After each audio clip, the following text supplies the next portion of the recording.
नमस्कार, स्वराज एक्सप्रेस की खास पेशकश जनता मांगे जवाब में आपका स्वागत है। आपके साथ मैं हूं स्मित त्रिपाठी। केंद्र की नरेंद्र मोदी सरकार ने एक देश एक चुनाव के प्लान पर एक कदम आगे बढ़ते हुए अब उसे अमली जामा पहनाने की तैयारी तेज कर दी है। मोदी सरकार के तीसरे कार्यकाल में ही एक देश एक चुनाव को लेकर बिल लाया जा सकता है। अगर ऐसा होता है तो 2029 में देश भर में लोकसभा के साथ ही राज्यों के विधानसभा चुनाव भी हो सकते हैं। वन नेशन वन इलेक्शन के प्रस्ताव को 2 चरणों में लागू किया जाएगा। पहले चरण में लोकसभा विधानसभा चुनाव कराए जाएंगे और दूसरे चरण में 100 दिन बाद नगरीय निकाय और पंचायत चुनाव कराए जाने का प्रस्ताव है।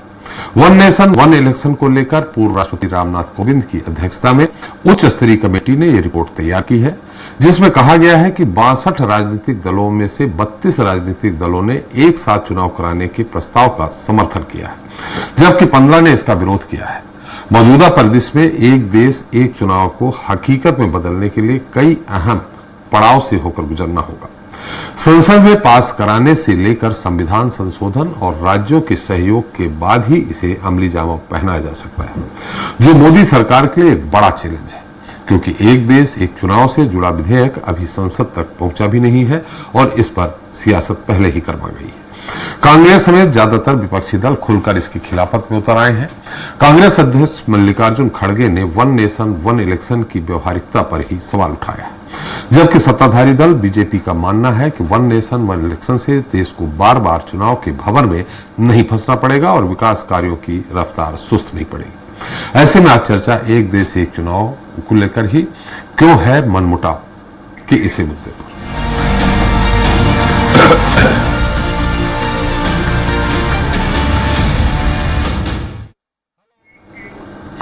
तो केंद्र की मोदी सरकार लोकसभा और विधानसभा चुनाव एक साथ करवाने की दिशा में आगे बढ़ गई है।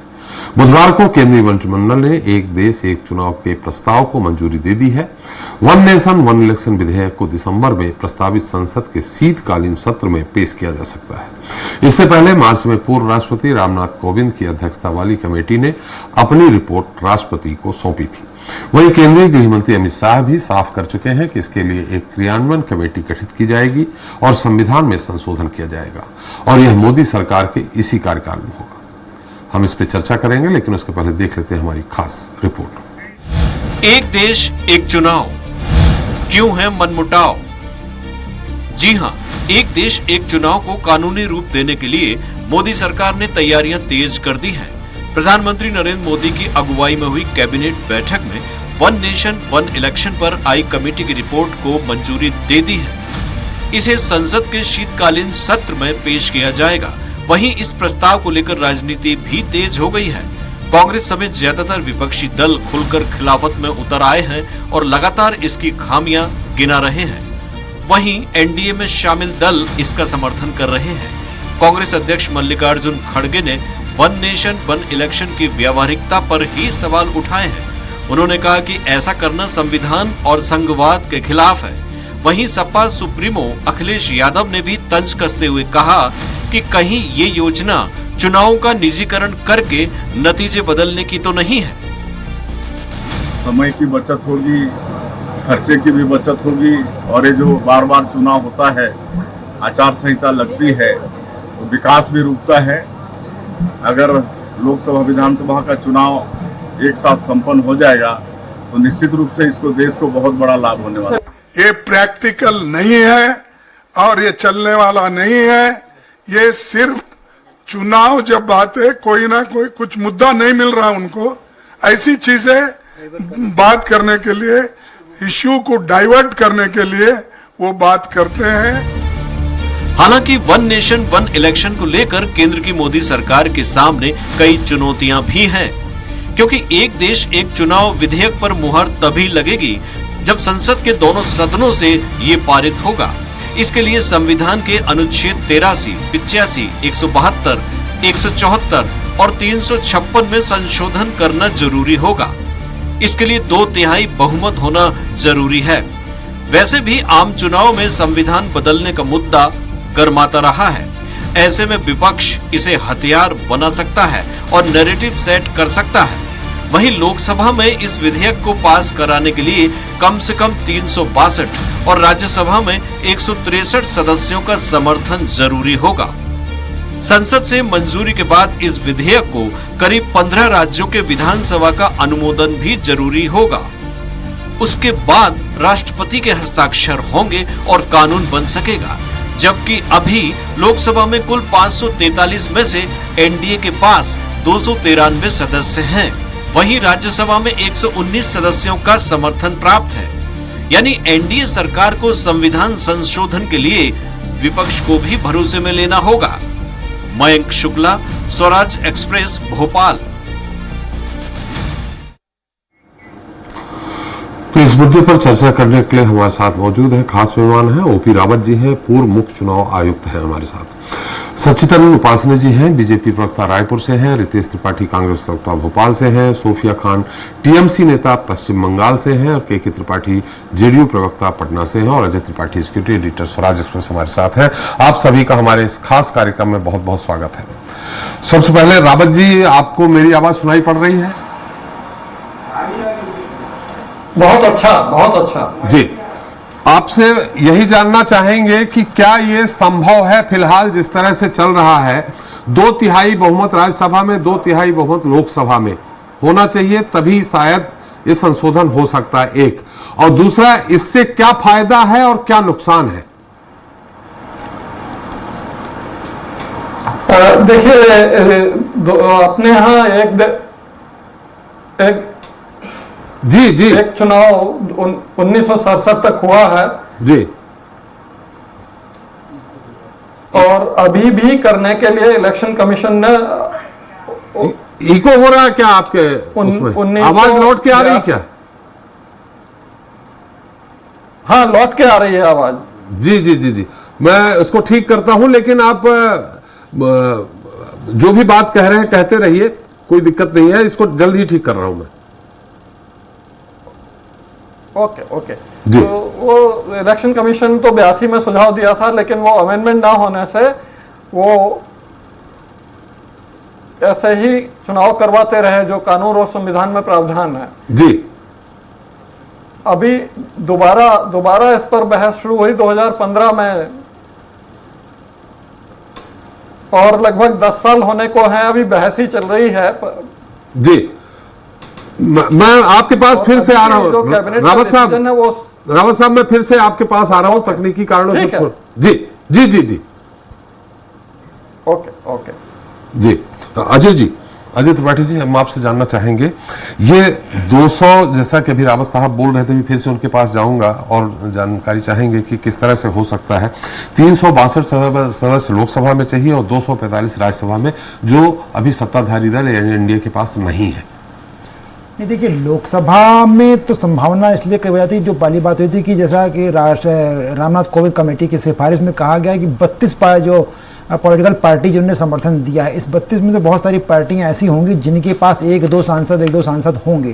तो मुझे लगता है कि, और बहुत सारे ऐसे लोग जो एक देश का मामला आएगा, एजेंडा जब राष्ट्रहित का होगा, तो बहुत सारे लोगों को समर्थन करना पड़ेगा, क्योंकि जनता जिस तरह की कमेटी की सिफारिश से साफ लग रहा है कि पब्लिक भी चाहती है कि एक साथ चुनाव हो जाए, बार बार चुनाव होना, फिर मध्यावधि चुनाव होना, कहीं बाई इलेक्शन होना, सरकारें लगातार चुनाव में लगी रहती हैं और उसके पीछे उनकी जो कोड ऑफ कंडक्ट आचार संहिता लग जाती है, काम ठप हो जाते हैं, बहुत सारी दिक्कतें होती हैं। तो मोदी सरकार जिस ढंग से अगर पब्लिक को समझा पाती है, तो स्वाभाविक रूप से पब्लिक का प्रेशर होगा। और ऐसी स्थिति में क्योंकि डीलिमिटेशन भी आगे चल के होना है, तो सरकार बहुत सारे मुद्दों पर कि सही अगर ये चलेगा तो वहाँ पे सांसदों की संख्या बढ़ेगी, डीलिमिटेशन आसानी से हो पाएगा, बहुत सारे मुद्दे सरकार ला सकती है। तो मुझे लग रहा है कि आने वाले दिनों में लोकसभा राज्यसभा दोनों में ये पास कराने में जो रणनीति जो कि अभी से बन रही है, और रणनीति में अगर ये कामयाब हो जाते हैं, तो स्वाभाविक रूप से ये दोनों के दोनों पास हो जाएंगे।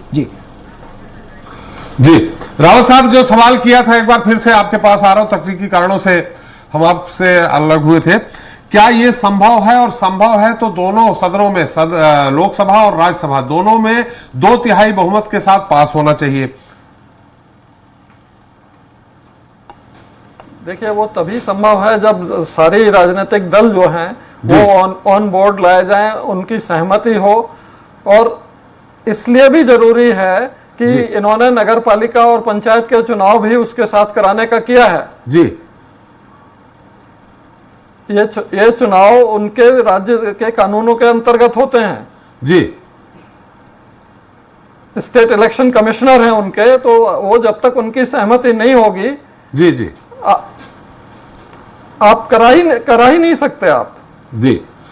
तो जिस तरह से अभी अमित शाह जी ने कहा, मोदी जी ने कहा, वन नेशन वन इलेक्शन इसी माने 2029 में एक साथ होंगे, क्या लगता है? और जब आप चुनाव आयुक्त थे तब भी इस तरह का प्रस्ताव आया था, मुख्य चुनाव आयुक्त थे जब?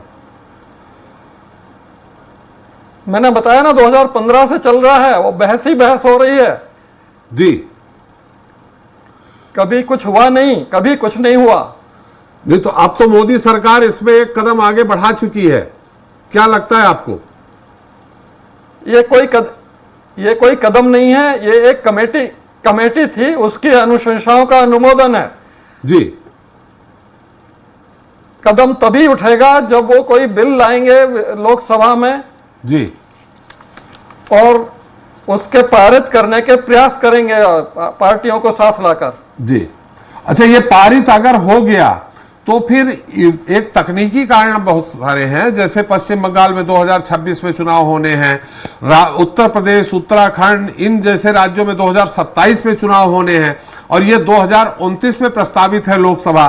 तो क्या ये जो बचा हुआ समय जो इनका रहेगा, क्या ये राष्ट्रपति शासन लागू करके या इनका जो कार्यकाल है उसको बढ़ाया जाएगा, या 1.5 साल के लिए और 2.5 साल के लिए चुनाव कराए जाएंगे? किस तरह से होगा ये? इस बिल में जो भी वो रखेंगे, या तो बढ़ाने का रखेंगे या फिर कर्टेल करने का रखेंगे जी। जिस तरह की सहमति आम राजनीतिक दलों के साथ उनकी होगी उसका वो प्रावधान करेंगे जी।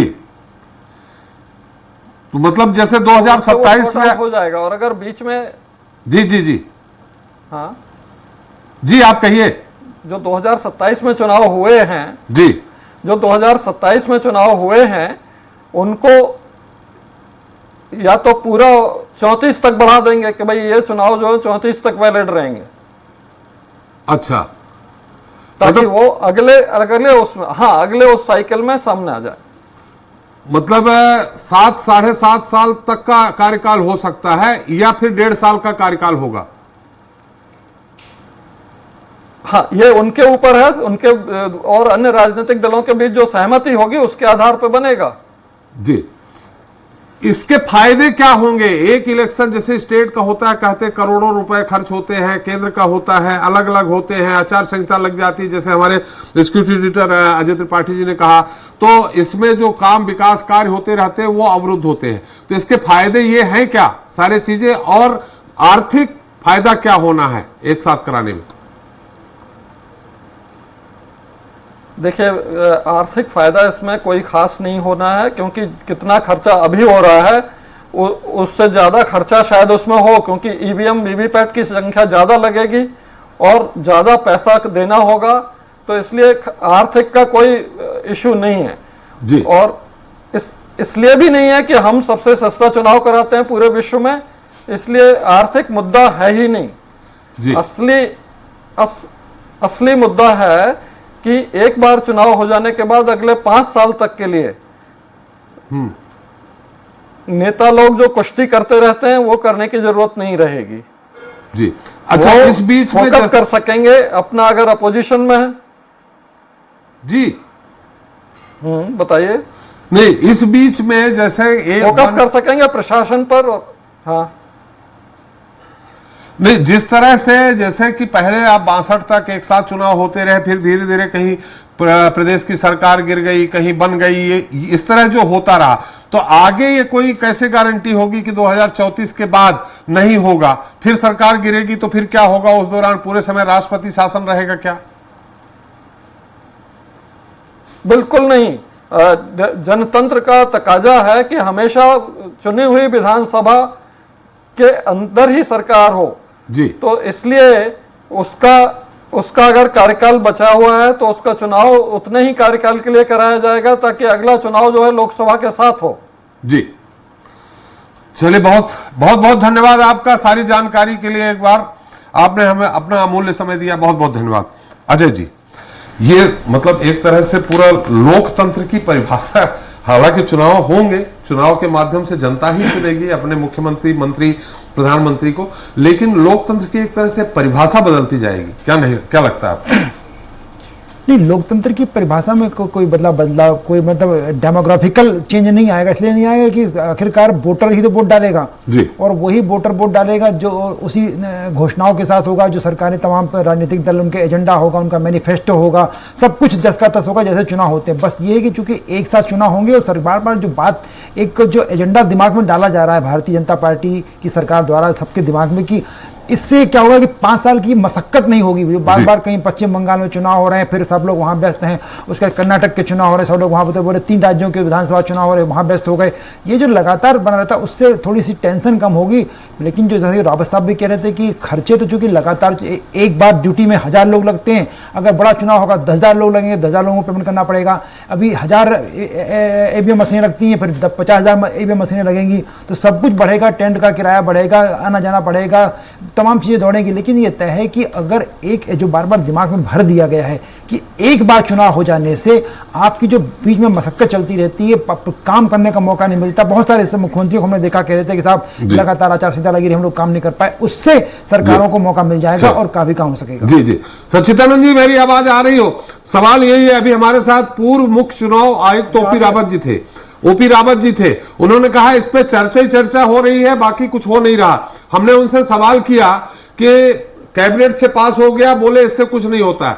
जब तक सारे दल आपका समर्थन नहीं करेंगे, यानी 545 लोकसभा में 362 सदस्य आपका समर्थन करें और 245 राज्यसभा में 163 सदस्य आपका समर्थन करें, तभी यह संभव है। ऐसे में खड़गे जी ने कहा है, विरोधी दल कह रहे हैं ये बात सुगुफा है। समाजवादी पार्टी के प्रमुख अखिलेश यादव जी ने कहा कि निजीकरण हो जाएगा एक तरह से चुनाव का। जब तक संवाद नहीं होगा, तब चर्चा नहीं होगी, तब तक वह लक्ष्य तक नहीं पहुंचा जा सकता जी। यदि हम इस बात को लेकर बैठे रहे कि चर्चा न हो, विरोध न हो, विरोध हो तो हम चुपचाप बैठ जाएं। आज किस बात का विरोध नहीं हुआ है जी। आज इस 15 वर्ष माननीय मोदी जी के कार्यकाल में जितने निर्णय लिए गए, आज यदि बैंक खाते खोलने का निर्णय लिया गया तो उसका विरोध हुआ, आज 3 तलाक का कानून लाया गया उसका विरोध हुआ, आज यदि मोबाइल के माध्यम से पेमेंट का टेक्निकल प्रयोग करने का हुआ तो उसका विरोध हुआ कि कहां पर गांव में नेटवर्क नहीं रहेगा, कौन चलाए। लेकिन आज सभी चीजें जो है, स्वच्छता अभियान का विरोध हुआ, लेकिन आज सारी चीजें देश में स्थापित हो गई हैं, जनमानस में, बच्चों से लेकर बूढ़ों तक सभी लोग उसको अख्तियार कर रहे हैं। और ये तो राष्ट्रहित की बात है। यदि इसका कोई विरोध करता है तो ये समझते हैं कि ये प्रजातंत्र का विरोध हो रहा है। आज इन्हीं पार्टियों ने, जो कांग्रेस पार्टी है, जो आजादी के बाद से एक छत्र इस देश में राज्य करती रही, उसी के शासनकाल में 1952 का इलेक्शन हुआ, 57 का इलेक्शन हुआ, 62 का हुआ, 67 का हुआ और 71 से इस प्रकार की जो परंपराएं प्रारंभ हुई अलग अलग। आज ये स्थिति है कि साल भर में जो है 5-5 राज्यों के चुनाव आपको एक के बाद एक होते हुए दिखते हैं। तो पूरा समय जो है ये अर्थतंत्र का नुकसान होता है, प्रशासनिक तंत्र का नुकसान होता है, विकास अवरुद्ध होते हैं और सब प्रकार से जो मिशनरी है वो सारी उसी काम में लग जाती है। तो विकास कब होगा? राज्यों का विकास रुक जाता है, केंद्र का विकास रुक जाता है। तो ऐसी स्थिति में इन दलों को गंभीरता से सोचने की आवश्यकता है कि क्या हम केवल राजनीतिक अपने हितों के लिए इसका विरोध करें या आज हमको देश को देखना है, इस बात को लेकर हम करें। हमको जिस प्रकार से ये वातावरण बन रहा है देश में, आज देश का हर वर्ग जो है कहीं ना कहीं एक 1 नेशन 1 इलेक्शन के लिए आज जागरूक है। आज सारे अखबारों के संपादकीय देख लीजिए। सच्चिदानंद जी बिल्कुल, मैं आपकी सारी बात मान रहा हूं, की सराहना की है। सच्चिदानंद जी सारी बात मान रहा हूं। ये आप 293 पे है जब टीडीपी, तेलुगु देशम पार्टी भी आपको सपोर्ट कर रही तब, और जो कोविंद जी की, रामनाथ कोविंद जी की जो कमेटी है उसने जो रिपोर्ट सौंपी है उसमें तेलुगु देशम पार्टी ने भी इसका समर्थन नहीं किया, मौन रही है।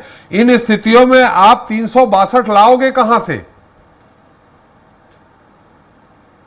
देखिए, जब तक बातचीत होती रहेगी, वातावरण बना, जब देश में वातावरण बनेगा तो इनको भी सोचना पड़ेगा कि हम देश हित से बाहर जाकर काम कर रहे हैं या देश हित में काम कर रहे हैं। यदि इससे बाहर जाकर काम कर रहे हैं तो निश्चित रूप से देश की जनता भी देख रही है कि एक अच्छे काम में जो है ये विघ्न डालने का काम कर रहे हैं। संख्या के आधार पर केवल जो है अपनी राजनीतिक रोटियां सेकने में लगे हुए हैं। आज इनको सोचना पड़ेगा, इनके कांग्रेस पार्टी को सोचना पड़ेगा, दिगर दलों को सोचना पड़ेगा। जो कहा है कि 15 दल जिस प्रकार से विरोध कर रहे हैं, उन 15 दलों के लोगों को बैठकर आपस में विचार विमर्श करना पड़ेगा कि आज देश हित इसी में है। आज आवश्यकता इसी बात की है कि हमको वन नेशन वन इलेक्शन करना आवश्यकता है। और जो बातें इस कमेटी ने दी है, ये कोई कमेटी ने अकेले बैठकर नहीं दी है। देश के सभी राजनीतिक दलों के मूर्धन्य लोगों के साथ बातचीत करके, सभी उद्योगपतियों से, व्यापारियों से, बुद्धिजीवियों से, पत्रकारों से, ऐसे सब लोगों से बातचीत करने के बाद जो मंतव्य आया है, उसके आधार पर ये रिपोर्ट, सारी रिपोर्ट तैयार की गई है। यदि ये रिपोर्ट पहले होती 71 में, तो ये 71 से ही ये सब लागू हो जा रहा था। लेकिन उस समय ये कानूनी प्रावधान जो है, जिस किसी कमेटी ने इस प्रकार के नियम नहीं बनाए थे। अभी आप जो कह रहे थे कि भाई कैसे होगा यदि कोई चुनाव बीच में कोई सरकार गिर जाती है, तो उसके भी प्रावधान इसमें कमेटी में दिए हुए, इस रिपोर्ट में दिए हुए हैं। उसके सारे विकल्प दिए हुए हैं कि किस प्रकार से जो है कहीं किसी प्रकार के संवैधानिक अड़चन न आए। संविधान में संशोधन के लिए भी जो कहा है कि सभी राज्यों में जाने की आवश्यकता भी नहीं है। संविधान में संशोधन के लिए भी सच्चिदानंद जी, अनुच्छेद 172 में संशोधन करके, संशोधन अनुच्छेद 82 को जोड़कर जो है इस समस्या का हल किया जा सकता है। जी, हम आपके पास आ रहे हैं, थोड़ा सा हम सोफिया जी के पास चलते हैं, वो क्या कह रही हैं। सोफिया जी, मेरी आवाज आ रही है आपको? सोफिया जी, मेरी आवाज आ रही है आपको? आपकी नहीं आ रही है बहुत अच्छे से। मेरी आवाज आ रही है? हाँ जी। सोफिया जी, वन नेशन वन इलेक्शन, अभी हम हालांकि अभी हमारे जो देश के मुख्य चुनाव आयुक्त रहे हैं ओपी रावत जी, उनसे भी बात की, वो भी थोड़ा इसको बोल रहे हैं, लेकिन उनका भी कहना है आर्थिक मुद्दा अलग है, लेकिन जो राजनीतिक बयानबाजी या अन्य तरह की बातें होती हैं उसमें विराम लग जाएगा। इस स्थिति में अगर वन नेशन वन इलेक्शन की बात आती है तो इसमें आपकी पार्टी टीएमसी को क्यों परेशानी है? नमस्कार आप सभी को। देखिए त्रिपाठी जी, बात ये है कि ये वन नेशन वन इलेक्शन का ये जो नाम दे रहे हैं, एक्चुअली में ये one nation one party, Bhajpa party ही रहे, वो केंद्र में भी रहे, वो राज्यों में भी रहे, ये कहीं ना कहीं एक षड्यंत्र मैं देख पा रही हूँ। और दूसरी बात है कि देखिए, ये जमहूरियत के लिए, ये डेमोक्रेसी के लिए, हमारे जो लोकतंत्र है उसके लिए, हमारा जो फेडरल स्ट्रक्चर है, हमारा संविधान है, उसके लिए एक बहुत बड़ा खतरा इसलिए है क्योंकि देखिए लोकल जो मुद्दे होते हैं, स्थानीय जो मुद्दे होते हैं वो अलग होते हैं और जो केंद्र के मुद्दे होते हैं वो अलग होते हैं। तो जब कहीं ना कहीं ये जो चुनाव होगा, जो जब लोकसभा का चुनाव होगा, उसके साथ साथ स्थानीय अगर चीजों को अगर हम जोड़ेंगे तो स्थानीय मुद्दे तो खो जाएंगे और कहीं ना कहीं नेशनल पार्टी के ऊपर ये फोकस दे रहे हैं। छोटी छोटी जो रीजनल पार्टीज हैं उनपे उनका क्या होगा? जो रीजनल पार्टी है वो तो ये सारे मुद्दों में खो जाएंगे और कहीं ना कहीं रीजनल पार्टीज को खत्म करने का भी मुझे ये षड्यंत्र नहीं, इसमें सोफिया जी खत्म कैसे होगा? रीजनल पार्टी जैसे बंगाल में आपकी है, आप अपने मुद्दे, विधानसभा के मुद्दे अलग होंगे, नेशनल मुद्दे अलग होंगे, तो अगर एक व्यक्ति एक साथ लोकसभा सदस्य और विधानसभा सदस्य के वोट डालेगा तो अपने विवेक से ही डालेगा ना। देखिए, अगर पूरे देश में अगर सब जनता इतनी जागरूक होती और जनता को इतना ज्यादा समझ होता तब तो कोई बात ही नहीं है। सारी जनता तो एजुकेटेड नहीं है ना। कुछ जनता जो है वो बस देखेंगे कि इलेक्शन है, अगर उन्हें बीजेपी को देना है तो हर जगह बीजेपी को देंगे, कांग्रेस को देना है तो हर जगह वो कांग्रेस को देंगे। वो थोड़ी सोचेंगे कि केंद्र में मोदी है इसलिए मोदी को दो। और स्थानीय देखिए बहुत सारी समस्याएं आने वाली हैं।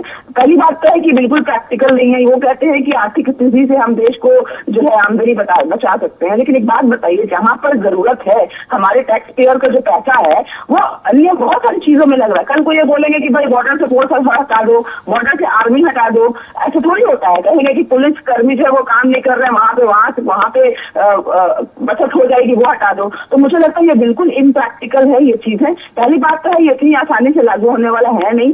जैसा कि आपने कहा कि 2/3 होना बहुत जरूरी है संसद में, तो इनकी मेजोरिटी है नहीं। 2019 से ही ये सोच रहे हैं, लेकिन 2019 की एक बात अलग थी, इनकी सरकार बहुमत में थी, लेकिन इस बार इनकी सरकार बहुमत में नहीं है। तो इनको ये चीज करने के लिए ऑब्वियसली विपक्ष का साथ चाहिए। तो मुझे नहीं लगता कोई भी विपक्ष इनका इस मुद्दे पर साथ देने वाला। और जहां तक भाजपा की मैं बात करूं तो 2014 से ही भाजपा ने बड़े बड़े ब्लंडर्स किए हैं, वो नोटबंदी हो, वो जीएसटी हो, वो अचानक से लॉकडाउन करना हो या कुछ भी हो। ये मुझे लगता है ये भी एक बहुत बड़ा ब्लंडर ये सामने ला रहे हैं। या ये भी हो हो सकता। देखिए, लागू होना तो बहुत बात की बात है, ये चीजें जो है मुद्दे से भटकाने की बात है।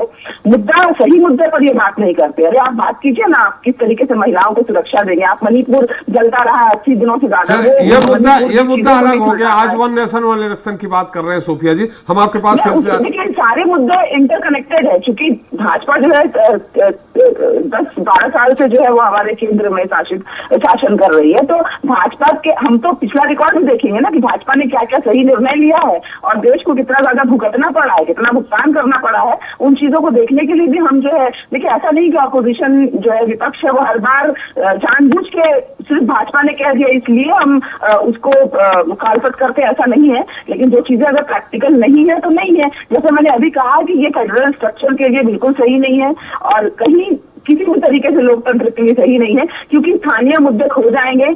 और देखिए, चुनाव अगर बार बार होता रहता है तो इससे सबसे बड़ा फायदा सोफिया जी, इसके पहले जब एक साथ इलेक्शन होते रहे हैं तब स्थानीय मुद्दे नहीं खोए थे क्या? अगर 5 साल जनता को सुला दिया जाएगा तो ये तो बहुत टेकन फॉर ग्रांटेड हो जाएगा। लेकिन अगर बीच बीच में चुनाव होते रहते हैं ना, तो इससे क्या होता है कि सरकार जो है जागरूक रहती है, सरकार जो है कुछ न कुछ काम करती रहती है। नरेंद्र मोदी के ऊपर भी प्रेशर बना रहता है, वो किसानों की बात सुन सके, वो छात्रों की बात सुन सके, महिलाओं की बात सुन सके। एक बार चुनाव कर दीजिएगा तो 5 साल के लिए तो बिल्कुल खत्म, बिल्कुल आप टेकन फॉर ग्रांटेड ले लीजिएगा आप जनता को। तो मुझे लगता है ये बिल्कुल डेमोक्रेसी के लिए। चलिए, सोफिया जी मैं आ रहा हूं, फिर से आपके पास आ रहा हूं। के त्रिपाठी जी हमारे साथ हैं। त्रिपाठी जी, आपकी पार्टी क्षेत्रीय पार्टी है एक तरह से, और लेकिन जैसा कि सोफिया जी कह रहे हैं कि क्षेत्रीय नेशनल मुद्दा आ जाएगा तो जो प्रादेशिक मुद्दे हैं वो खो जाएंगे, और नेशनल मुद्दे को आधार के जो निरक्षर लोग हैं, जो पढ़े लिखे लोग नहीं है, वो नेशनल मुद्दे के आधार पर विधानसभा में वोट भी दे देंगे। इन स्थितियों में वो निश्चित तौर पर इसका विरोध करती है। और आपका जनता दल यूनाइटेड का क्या मानना है त्रिपाठी जी? पहले से स्टैंड रहा है कि हम वन नेशन वन इलेक्शन के फेवर में जी। माननीय नीतीश कुमार ने इसके पहले, बहुत पहले कहा है कि इस देश में रोज इलेक्शंस होते रहते हैं, जिससे जनता को परेशानी होती है, किसानों को परेशानी होती है, छात्रों को परेशानी होती है, विश्वविद्यालय की शिक्षा को परेशानी होती है, सारी समस्याएं। और अगर वन नेशन वन इलेक्शन हो जाएगा तो 5 साल के बाद एक निश्चित समय पे जब इलेक्शन होगा तो उससे खर्चे भी बढ़ेंगे। और मेरा अपना मानना है कि देश प्रगति के रास्ते पे जाएगा। देश 21वीं शताब्दी में जा रहा है। हमारी टीएमसी के नेताजी जो कह रही है, मैं उनका सम्मान करते हुए ये कहना चाहता हूं आपके चैनल के माध्यम से कि कितना पैसा बर्बाद होता है इलेक्शन में। और एक राज्य में इलेक्शन होता है तो सारी पार्टियां वहां जाती है, सारा उसके साथ सुरक्षा के प्रबंध किए जाते हैं, सारा मशीनरी लगती है। और त्रिपाठी जी, 1952 से लेके 67 तक कहां डेमोक्रेसी खराब हो गई थी? कहां डेमोक्रेसी में अकाल पड़ गया था? अरे भाई, तब भी डेमोक्रेसी थी। 67 के बाद ये समस्याएं पैदा हुई हैं। अगर इन समस्याओं से निजात नहीं मिलेगा तो रोज आए दिन इलेक्शन में, जो आज इस राज्य का इलेक्शन है, कल गुजरात का इलेक्शन है, दिल्ली का इलेक्शन है, यहाँ का इलेक्शन, तो ये दिक्कतें आती हैं। इसमें सबसे ज्यादा फोर्स का जो डिप्लॉयमेंट होता है उसका। और मैं कहना चाहता हूं त्रिपाठी जी, आपके लॉ कमीशन की रिपोर्ट आई है, लॉ कमीशन ने कहा है, नीति आयोग ने कहा है, इलेक्शन कमीशन का ही राय है, और पार्लियामेंट में दादा जो थे प्रणब मुखर्जी साहब, उन्होंने कहा था कि भाई ये कब तक ये देश चलेगा, चुनाव के दौर में चलता रहेगा पूरे 5 साल। अरे चुनाव से एक बार कराइए, चुनाव का उसमें पंचायत से लेकर के संसद का चुनाव एक साथ हो जाएगा तो उसमें विकास के रास्ते बहुत खुल जाएंगे। इसमें विकास का रास्ता जैसे लोकसभा का हुआ, 2 साल 2.5 साल बाद अगर किसी राज्य का होता है तो इसमें उतने दिन की आचार संहिता 45 दिन की जो लगती है उतनी ही लगेगी। इसमें विकास कहां अवरुद्ध होगा त्रिपाठी जी? देखिए विकास अवरुद्ध इसलिए होता है, जैसे उत्तर प्रदेश जैसे चुनाव आने वाला है तो चुनाव जब आता है उसके पहले से तैयारियां शुरू हो जाती है। आपका शिक्षा का जो एग्जाम होते हैं उसको देख करके चुनाव कराया जाता है। तो ये सारे मुद्दों से लोग क्यों भटके? भाई एक निश्चित, अमेरिका में होता है एक निश्चित समय पे चुनाव हो जाता है, कोई दिक्कत नहीं। हमारे यहाँ अगर एक निश्चित समय पे चुनाव हो जाए तो दिक्कत क्या हमारी? हमारे पैसे बच जाएंगे, गरीबों का पैसा खर्च होता है चुनाव में, करोड़ों रुपए खर्च होते हैं, उससे तो कम से कम निजात मिलेगी। हमारा तो मानना, माननीय नीतीश कुमार ने बहुत पहले कहा था वन नेशन वन इलेक्शन होना चाहिए, सबका एक साथ इलेक्शन होने में क्या दिक्कत है भाई? कौन से मुद्दे ऐसे छूट जाएंगे? अरे 21वीं शताब्दी में देश जा रहा है भाई, सबके पास व्हाट्सएप यूनिवर्सिटी आ गई है, सबको सोशल मीडिया जागरूक कर चुका है। कहां अनपढ़ लोग हैं जी? सारे घरों में आप जाइए, सब्जी की दुकान पे जाइए, चाय की दुकान पे जाइए, सब जगह लगे हुए हैं साहब, सोशल मीडिया लगा हुआ। आप इससे भुगतान करिए, इससे पैसा दीजिए, ई रिक्शा पैसा ले रहा है, टेम्पू पैसा ले रहा है। कहां परिवर्तन आ चुका है भाई? त्रिपाठी जी, अभी दूरस्थ अंचलों में जो वनांचल हैं वहां ये नहीं पहुंचा है अभी। देखिए जब समय आएगा तो दूरांचल में भी पहुंच चुका है भाई। त्रिपाठी जी ऐसा मत कहिए जी, हर जगह ये सुविधाएं जी, ये हर मोबाइल हर घर में पहुंच चुका है, दुनिया एक मुट्ठी में आ चुकी है। ये राजीव गांधी कहते थे जी, ये राजीव गांधी का सपना था जी। हाँ, चलिए मैं आपके पास फिर से आता हूं। हमारे साथ रितेश त्रिपाठी जी, आज कई त्रिपाठी हो गए, 4 त्रिपाठी एक साथ हैं। रितेश जी, मेरी आवाज आ रही है?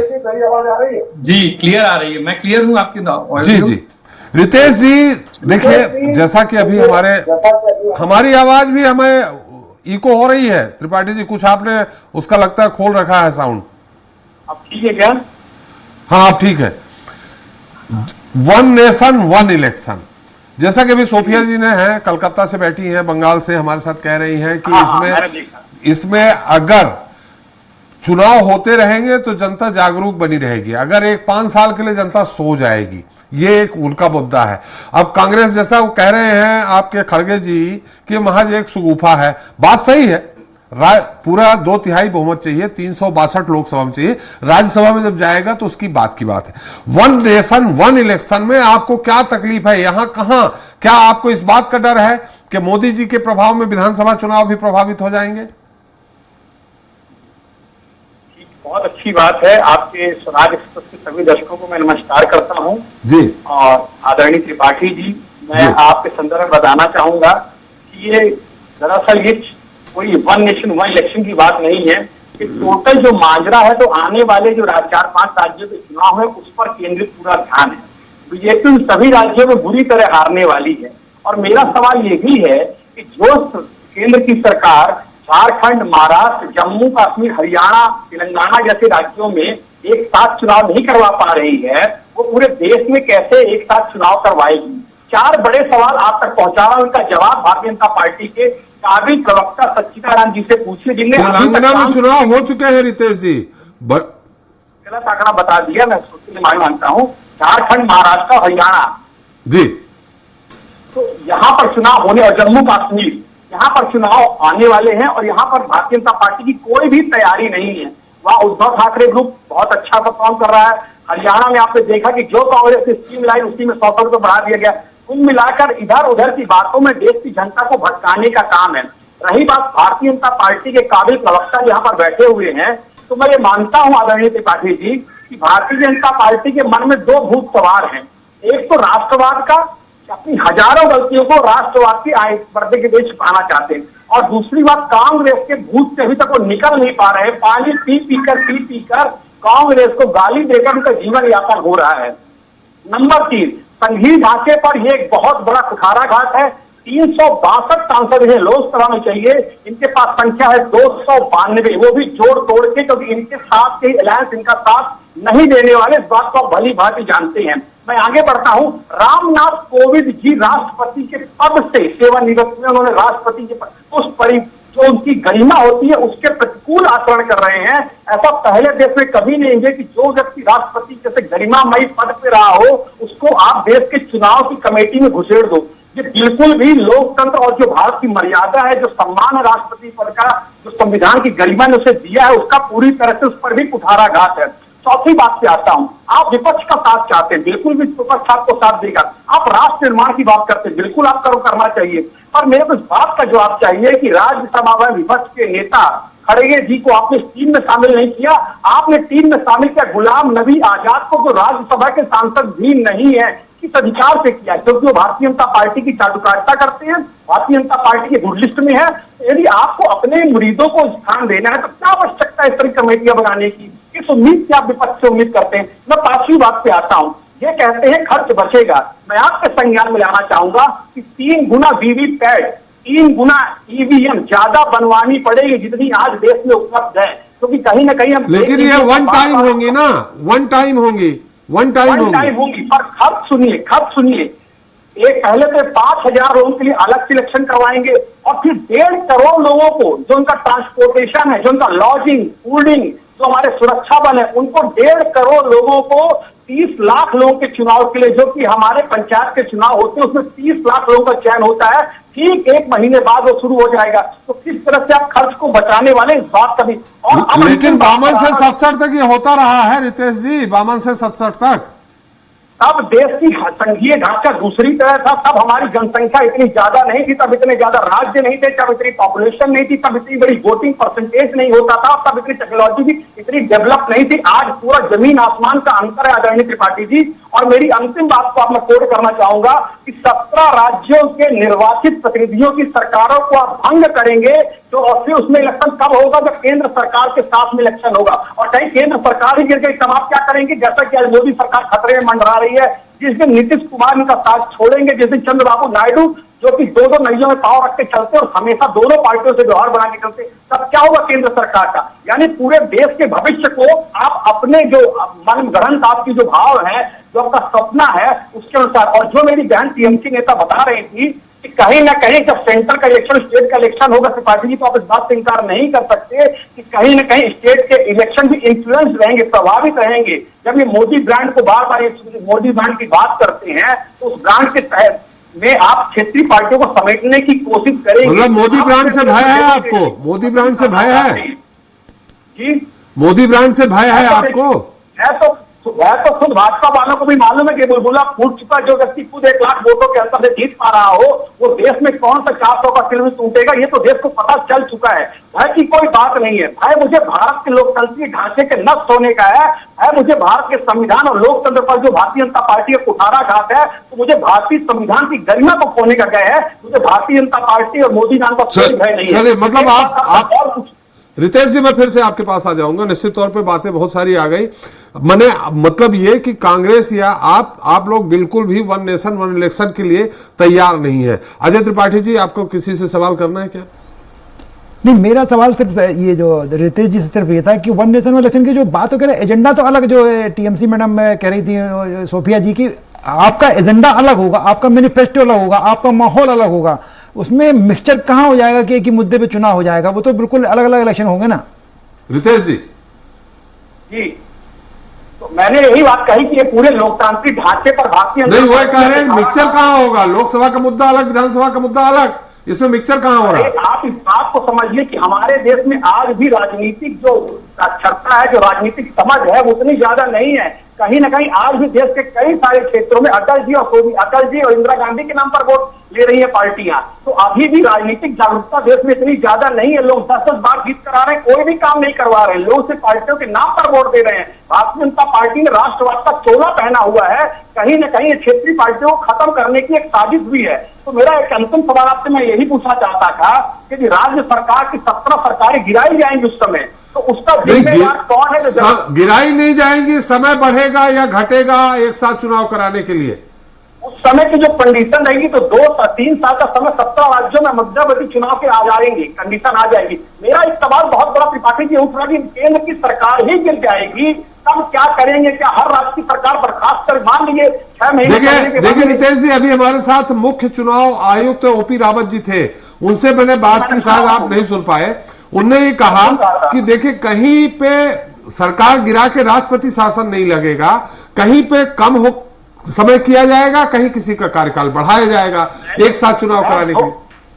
मैं 2029 की बात नहीं कर रहा हूं आदरणीय त्रिपाठी जी, मैं 2029 के बाद की बात कर रहा हूं। यदि 2029 के 1 साल बाद केंद्र की सरकार गिर गई, जैसे 2025 में भी गिर गई, अभी गिरने वाली है केंद्र की सरकार, तो 2029 के बाद अगर 2030 में गिर गई तो उसका जिम्मेदार कौन है? इसका जवाब दीजिए। चलिए, इसका उत्तर सच्चिदानंद जी से ले लेते हैं, फिर त्रिपाठी जी के पास भी आएंगे एक बार।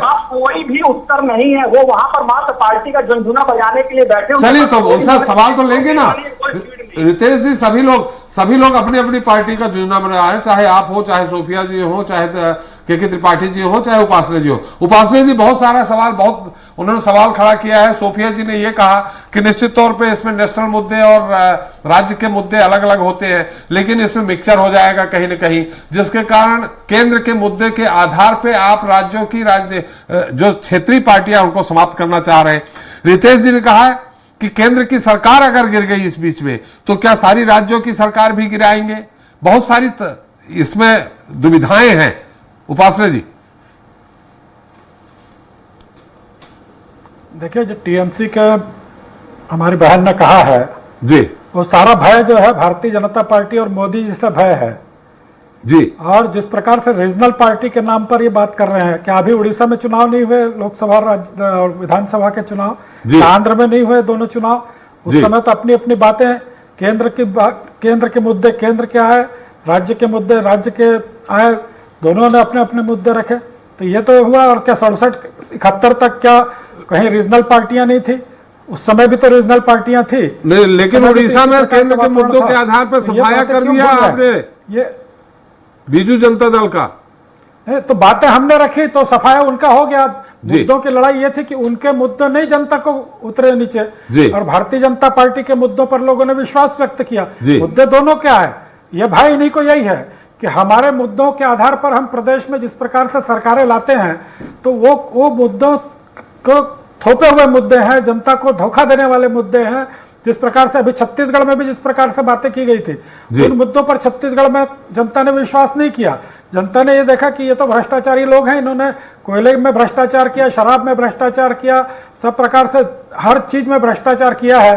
और भारतीय जनता पार्टी जो बातें कह रही है उस पर विश्वास करके जो है यहाँ भारतीय जनता पार्टी की सरकार को स्थापित किया, कांग्रेस को यहाँ से छुट्टी कर दी। चलिए, छत्तीसगढ़ की बात नहीं, आज नेशनल मुद्दे पे आप बात कर रहे हैं। पूरा दिख रहा है नेशनल मुद्दे पे आप बात कर रहे हैं। त्रिपाठी जी का भी भाई जो दिख रहा है जी, ये भी जो बातें कर रहे हैं कि लोगों में राजनीतिक आज जो है वो जागरूकता नहीं है। अरे भाई, यदि लोगों में जागरूकता, राजनीतिक जागरूकता नहीं होती तो आज तक लोग इंदिरा गांधी, संजय गांधी और उसी पर वोट दिया करते।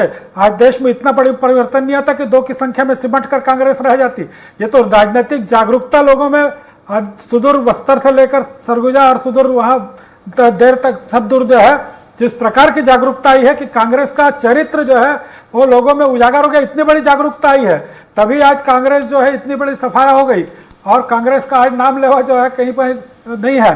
तो पिछले बार तो लोकसभा में विपक्ष का नेता बनने की स्थिति नहीं थी। तो ये जागरूकता वाली बात करके आप लोगों को अपमानित मत करिए कि जो आज जागरूकता है। तभी अभी हमारे त्रिपाठी जी कह रहे थे कि आज मोबाइल लेकर भी पान ठेले पर भी पेमेंट हो रहा है। बस्तर के सुदूर अंचल में चले जाइए, वहां भी आज पान ठेले में भी जो है मोबाइल से पेमेंट हो रहा है, चाय ठेले में भी मोबाइल से पेमेंट हो रहा है। इतनी जागरूकता, राजनीतिक जागरूकता के साथ साथ अपनी आर्थिक जागरूकता और सब प्रकार की टेक्निकल जागरूकता भी पूरे देश भर में आई है। कांग्रेस ये बात को सोचती थी कि यह जागरूकता कभी ना आए, लोग जागरूक न हो और कांग्रेस के पंजा छाप में मुहर लगाते रहे। ये इनकी सोच दिख रही जिस प्रकार की बात कर रहे हैं। आज वो सोच नहीं है त्रिपाठी जी, आज सोच बदल गई है। आज जानते हैं लोग कि राहुल गांधी विदेश में जाकर क्या बोल रहे हैं। ये लोगों को समझ में आ रहा है कि देश के विरोधी, देश के अपराधियों के साथ जाकर बात कर रहे हैं। ये भी समझ में आ रहा है। ये वन नेशन वन इलेक्शन मुद्दा नहीं है। लोकसभा का चुनाव, ये वन नेशन वन इलेक्शन में जिस प्रकार के प्रावधान दिए, जो प्रश्न चिन्ह उठा रहे हैं, कमेटी पर प्रश्न चिन्ह उठा रहे हैं। अरे कमेटी पर प्रश्न चिन्ह किसने उठाया? आपके कांग्रेस पार्टी ने। अरे रितेश जी आपका समय आएगा, आप बोलिएगा, बात आ जाए। सारे लोग उसमें थे जी, सारे लोग उस कमेटी में थे, सारे लोगों ने उसके सामने उपस्थित होकर अपने बयान दर्ज किए। आपके पार्टी में के भी दिग्गज नेताओं ने उसके समक्ष जाके अपने विचार व्यक्त किए हैं। आज आप किस मुंह से कह रहे हैं कि उस कमेटी पर आप प्रश्न चिन्ह खड़ा कर रहे हैं कि राष्ट्रपति थे और विधानसभा के अध्यक्ष थे और उनके इस प्रकार से कमेटी में नहीं जाना चाहिए? या आप कौन होते हैं बोलने वाले? पूरे देश ने उस पर मुहर लगाई है, पूरे देश के बुद्धिजीवियों ने मुहर लगाई है। आप अकेले इस बात को बोलकर उनको अपमानित कर रहे हैं, पूरी समिति को अपमानित कर रहे हैं आप इस प्रकार से बोल। चलिए, इसमें आपके लोग गए वहां पर, आपके लोगों ने विचार व्यक्त किया वहां पर। और जब ये लोकसभा के चुनाव की बात कर, लोकसभा सरकार गिरने की बात करते हैं तो उसमें पढ़िए आप, उसमें लिखा हुआ है कि जिस प्रकार से विधानसभाओं के बारे में निर्णय होगा उस प्रकार से यदि केंद्र की सरकार भी गिरती है किन्हीं कारणों से तो वही नियम जो है केंद्र की सरकार के लिए भी लागू होगी। आप उसको निकाल कर पढ़िए, सारे नियम दिए हुए हैं उसमें। बिना पढ़े आप यहां पर आकर बोल रहे हैं और कुछ भी अनाप शनाप बातें कर रहे हैं। जी, चलिए सोफिया जी एक बार फिर आपके पास आ रहे हैं। बहुत सारी बातें आ गई, सबको सुन लिया होगा। हमारे के त्रिपाठी जी जनता दल यूनाइटेड से हैं, उनको सुन लिया, सच्चिदानंद जी को सुन लिया। रितेश जी तो अलग ही बात कह रहे हैं कि बोले कमेटी पे ही सवाल उठा दिया उन्होंने, रामनाथ कोविंद जी के अध्यक्षता में जो कमेटी बनी है। लेकिन वो तो कह रहे हैं, संभावना व्यक्त कर रहे हैं कि 2025 में गिर रही है सरकार केंद्र की, ऐसे में कौन जिम्मेदार होगा।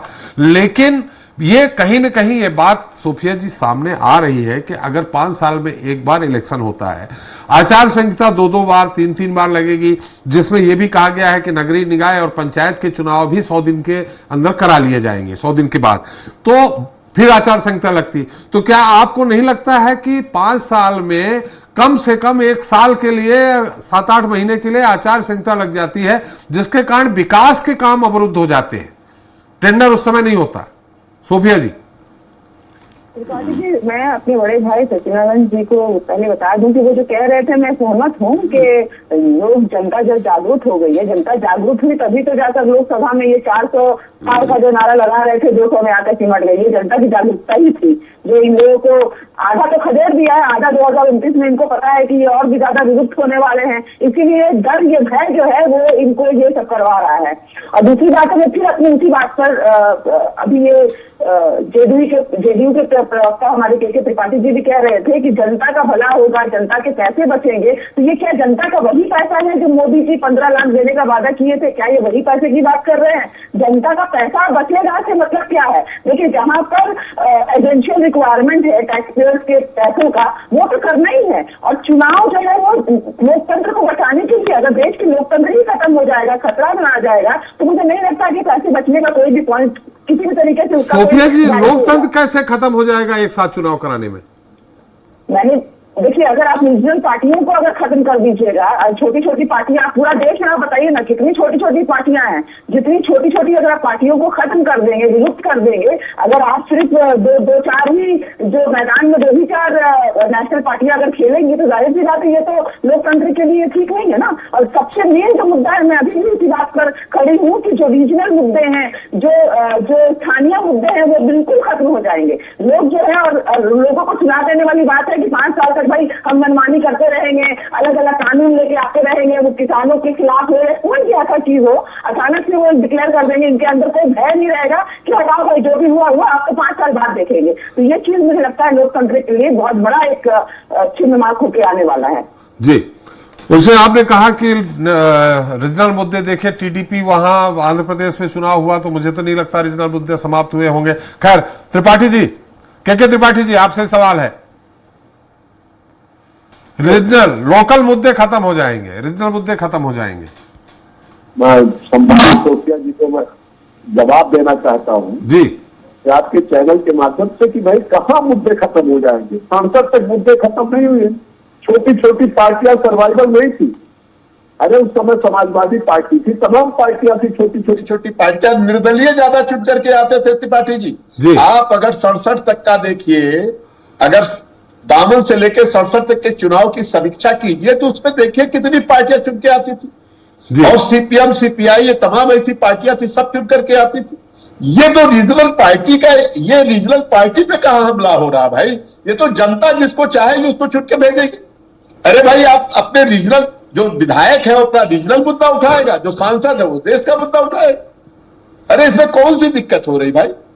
जी, कि रीजनल पार्टी खत्म हो, हम भी तो रीजनल पार्टी के नुमाइंदा है जी। जनता दल यूनाइटेड भी तो रीजनल पार्टी है, वो कहां कह रही? देश की 30 पार्टियां कह रही साहब एक साथ चुनाव हो जाए, देश का भला होगा, देश का पैसा बचेगा, और विकास में पैसा लगेगा। कौन से ऐसे मुद्दे? अब आप देखिए, मैं त्रिपाठी जी यहां थोड़ा उड़ीसा का मामला ले लीजिए जी। रीजनल पार्टी उनकी चल नहीं रही थी, इस बार रीजनल पार्टी गिरी है। 15 सालों तक करीब 20-30 सालों तक नवीन पटनायक की सरकार रही, एक साथ चुनाव हो रहा था जी। कहां दिक्कत आ गई भाई जी? तो ये इस सवाल को उठाना, नवीन पटनायक को कहां हटा दिया भाई भारतीय जनता पार्टी? अरे इस बार जब मुद्दे वहां भारी हो गए तो जनता का भाई लोकतंत्र का तकाजा है। और डॉक्टर लोहिया कहते थे रोटी की तरीके से सेकते रहेगी जनता।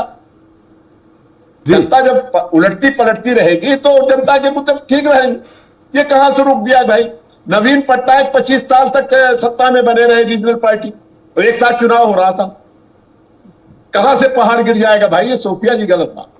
लेकिन लोकतंत्र में इसकी जगह नहीं है। लेकिन त्रिपाठी जी अभी एक मुश्त इतनी प्रबंध करना पड़ेगा। हमारे मुख्य चुनाव आयुक्त जो रहे रावत जी, उन्होंने कहा कि इतने सारे ईवीएम, इतने सारे सुरक्षा बल एक साथ कराना संभव नहीं होगा। अरे भाई देखिए, इसको कई फेजेस में कराया जाए, कैसे नहीं हो पाएगा? इसके पहले 67 तक हो नहीं रहा था त्रिपाठी जी, तब तो बक्से का चुनाव हो रहा था जी। अब तो टेक्नोलॉजी आ गई है। और त्रिपाठी जी, आपके चैनल के माध्यम से कहना चाहता हूं, एक दिन ऐसा है कि घर से आप वोट देंगे जी। दुनिया में व्यवस्था हो रही, दुनिया में इस पे सर्च चल रहा है कि आप अपने घर से मोबाइल से वोट देंगे, एक दिन ऐसा है जी। हमारे अजय त्रिपाठी जी ये आपसे कुछ टेक्नोलॉजी। पूछना चाह रहे हैं। के त्रिपाठी जी, अजय त्रिपाठी जी पूछना चाह रहे नहीं, हैं। मैं बता रहा था कि वो जो आप बात कर रहे हैं, वो अभी जो पायलट प्रोजेक्ट था उसका घर से बैठ के वोट डालने का, वो अभी मध्य प्रदेश के भोपाल जिले में एक बैरसिया तहसील है, वहां नगर पंचायत के चुनाव थे अभी 15 दिन पहले, तो यहाँ वो पायलट प्रोजेक्ट लागू हो चुका है मध्य प्रदेश के भोपाल के। जी, अभी लागू हो गया मैं है। कह रहा हूं त्रिपाठी जी, आने वाला समय आपको कहीं जाने की जरूरत नहीं होगी। हाँ, अभी हमारे बैरसिया, हमारे भोपाल के पास ही है। जैसे अमेरिका में ड्रॉप बॉक्स रखे, वैसे आपके घर से अपने डाल दीजिए भाई, छुट्टी करिए जी। वो पायलट प्रोजेक्ट लागू हुआ है। आपका इस तरीके आपका एक वोट बनेगा, एक कार्ड आपका रहेगा, उस कार्ड से आप अपना वोट डाल दीजिए, तीनों जगह डाल दीजिए जी। पहचान नहीं होगी संसद का उसमें। वोट डाल दीजिए, विधानसभा का वोट डाल दीजिए, पंचायत का चुनाव का वोट डाल दीजिए, नगर का चुनाव डाल दीजिए। जी रितेश जी। और उससे मेरी जी जी जी रितेश जी। मैं ये कह रहा हूँ कि भारतीय जनता पार्टी ने विगत 10 वर्षों में अथाह जो पैसे हैं उनको इकट्ठा कर लिए हैं। कहीं न कहीं विपक्ष के जो नेता एक दूसरे तालमेल करके सभी स्टेट में अपना चुनाव लड़ते हैं। चाहे दिल्ली में आपने देखा किस तरह सीबीआई को झाड़ा है सुप्रीम कोर्ट ने, किस तरह सीबीआई को तोते के रूप में काम करवा रहे हैं। भारतीय जनता पार्टी ने पहले सभी सहयोगी दलों को अपने साथ जोड़ा और बाद में उनका खून चूसकर उनको फेंक दिया। चाहे वो बीजू जनता दल हो, चाहे वो दुष्यंत चौटाला जी हो, चाहे वो मायावती जी हो, चाहे वो मुफ्ती मोहम्मद सईद कल तक महबूबा मुफ्ती को अपने समर्थन देकर ये वन नेशन वन इलेक्शन से क्या लेना देना इसका रितेश जी? मेरा कहने का मतलब ये, कहीं ना कहीं भारतीय जनता पार्टी सारे क्षेत्रीय दलों को, क्षेत्रीय मुद्दों को और क्षेत्रीय राजनीति को पूरी तरह से खत्म कर देश के लोकतंत्र पर सारा हाथ करना चाहती है। मैं भारतीय जनता पार्टी सवाल पूछना चाहता हूं, आखिर आवश्यकता क्या है वन नेशन वन इलेक्शन की? आपने अभी तक जो देश की जनता से वादे किए उनमें वो एक वादा आपसे निभाया नहीं गया। जब संविधान बना था रितेश जी, 1952 में चुनाव हुए थे, तो ये सब सोच के बना था ना, एक साथ लोकसभा विधानसभा बनाए। वो तो परिस्थितियां बदलती गई, सरकार बदलती गई, संविधान में कोई संशोधन नहीं हुआ, इस कारण ये अलग अलग होता चला गया, होता रहा बस। अरे संविधान बना था तो क्या देश को बर्बाद करने के लिए संविधान बना था? आपने संविधान के हिसाब से स्वामीनाथन आयोग की रिपोर्ट आई तो आपने पुरानी रिपोर्ट या पुराने संविधान के पन्नों को कब पलटा? आपने बाबा साहब के आरक्षण को हमेशा बर्बाद करने का काम किया, आपने देश के लोकतंत्र को हमेशा तोड़ने का काम अरे भाई, किया। ये आप कहां चले गए रितेश जी? आपकी रेलगाड़ी पटरी से उतर गई है। आपने क्षेत्रीय पार्टियों को खत्म करने का काम किया। अरे भाई, आपने की कांग्रेस पार्टी ने, आप रितेश जी लगता है कि आप आपातकाल लगा के आपने क्या किया? संविधान की हत्या की। पूरी संविधान की बात त्रिपाठी जी, जी जी जी के त्रिपाठी जी, त्रिपाठी जी, जी त्रिपाठी जी, रितेश जी सुन लीजिए क्या कह रहे हैं, बहुत बुजुर्ग मालूम है भैया हमारे के त्रिपाठी बहुत बुजुर्ग हैं, आप सुन लीजिए उनकी बात सुनिए। त्रिपाठी जी, एक दौर था, जरा रितेश जी से कहिए कि बड़ी बड़ी लाइन रेलवे लाइन पे लग जाती थी, उस पे टिकट के लिए लाइन लगती थी, 4 बजे रात से 12 बजे रात से लोग खड़े रहते थे। जी आज कोई दिखाई पड़ रहा? आज घर से लोग मोबाइल से अपना टिकट बुक करा आवाज नहीं लेते आ हैं। रही सर। ये टेक्नोलॉजी आ गई। चलिए वो परिवर्तन के साथ आप नहीं रहेंगे, पीछे हो जाएंगे। रितेश जी के त्रिपाठी जी कह रहे हैं कि एक समय था जब लंबी लंबी लाइन लगती थी टिकट के लिए, रेलवे के लिए किसी, आज घर में बैठ के मोबाइल से टिकट कटवा रहे हैं, तो ये तो परिवर्तन का दौर है। परिवर्तन इसको अब स्वीकार करना पड़ेगा, नहीं स्वीकार करेंगे तो बाहर हो जाएंगे। जी, आप मोदी जी को ही देंगे क्या? टेक्नोलॉजी आ गई है तो सब ये तो टेक्नोलॉजी आ गई भाई, इसमें तो अभी भी दकियानूसी बने रहोगे तो चलेगा नहीं भाई। एक मिनट, सोफिया जी कुछ कह रही है संक्षेप में। सोफिया जी, समय समाप्त हो गया मेरा। सोफिया जी, त्रिपाठी जी जो कह रहे हैं ना घरों से टेक्नोलॉजी, तो टेक्नोलॉजी इन जनरल आया है, इसमें मुझे नहीं लगता कि भाजपा वालों का कोई देन है। ये तो आ गया तो आ गया, आने वाले समय में जैसा कह रहे घर से लोग इससे बढ़िया टेक्नोलॉजी आ रही सोफिया जी, सोफिया जी, इससे बढ़िया टेक्नोलॉजी आ जाएगी। किससे पूछना है अजय जी सवाल? आपको सवाल पूछना है अजय जी किसी से? मुझे एक बात करनी थी, मुझे एक बात कहनी थी बस। जी, चलिए चलिए, हमारा समय भी समाप्त हो रहा है। सोफिया जी, हमारे चलते चलते अजय जी आप अपनी निष्पक्ष इस पूरे मुद्दे में एक बात हम भूल गए, आप लोग नहीं जुड़े थे, तो हमारे साथ भारत के चीफ इलेक्शन कमिश्नर जो रह चुके हैं ओपी रावत साहब जुड़े थे। उन्होंने बहुत इंपॉर्टेंट बात बताई कि ये प्रपोजल वास्तव में 1982 में इलेक्शन कमीशन का है, ये सरकारों का या कांग्रेस का बीजेपी का प्रपोजल नहीं है। प्रपोजल वास्तव में मूल प्रपोजल जो था वो 1982 में इलेक्शन कमीशन ऑफ इंडिया का है, तो जिसको चुनाव कराना खुद ही तैयार है। मैं ये कहना चाह रहा था। चलिए, हमारा समय भी समाप्त हो गया। समय भी समाप्त है। बहुत बहुत धन्यवाद उपासना जी, रितेश जी आपका, सोफिया जी आपका, के त्रिपाठी जी आपका और अजय जी आपका हमारे साथ में जुड़ने के लिए और अपना अमूल्य समय देने के लिए। तो आज हमने चर्चा की एक देश एक चुनाव के मुद्दे को लेकर बढ़ते सियासी तनाव की। एक तरफ सत्ता पक्ष और उसके सहयोगी दल इसका खुलकर समर्थन कर रहे हैं, तो दूसरी तरफ विपक्ष वन नेशन वन इलेक्शन का विरोध करते हुए इसकी खामियां गिना रहा है। विपक्ष का कहना है कि ये संविधान के मूल ढांचे का उल्लंघन और संघीय व्यवस्था के खिलाफ है। इससे क्षेत्रीय पार्टियों का प्रभुत्व खतरे में आ सकता है। वहीं सत्ता पक्ष की दलील है कि वन नेशन वन इलेक्शन से सभी तरह के संसाधन से लेकर पैसों तक की बचत होगी और सामाजिक समरसता के साथ ही विकास की रफ्तार भी बढ़ेगी। आज के लिए इतना ही। नमस्कार।